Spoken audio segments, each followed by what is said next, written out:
President Joe Biden's announcement to step down as the Democratic nominee came as a shock to some and less of a surprise to others. But how did we get here? The concerns began during this year's first presidential debate. One Democratic Party strategist saying Biden sounded hoarse, looked tired, and was babbling. U.S. Representative Lloyd Doggett was the first sitting Democratic member of Congress to publicly call on the president to drop out. He talked about the president's decision earlier today. From the very moment almost 3 weeks ago that I called on President Biden to step aside, I called for a fair, open democratic process to select a replacement.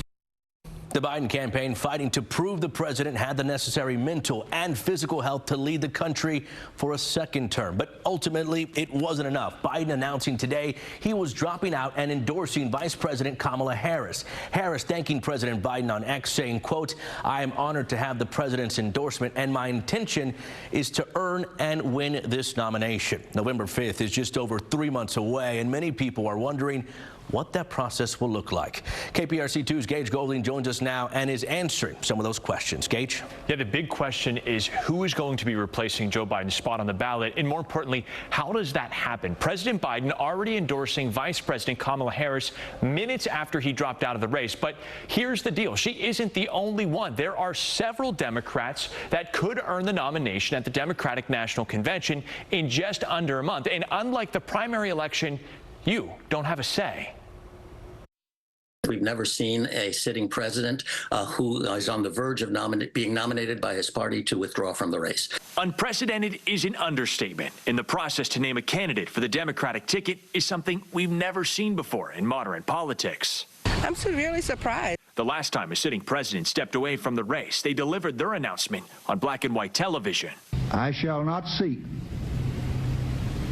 and I will not accept the nomination of my party for another term as your president. I mean, the closest that we've come in modern times was Lyndon Johnson withdrawing from the race at the outset of the primary process in the Democratic Party. Now, with Biden bowing out, the Democratic delegates are in the driver's seat. Only they can nominate a candidate for the party, taking away the power from voters who already picked Biden in the primaries earlier this year. I just wonder how the party is going to respond in voters. This will be the first time in the modern era, more than 50 years, that instead of the people determining who a party's nominee is, a small set of elites will determine who a party's nominee is. Those delegates have a bag full of names to choose from.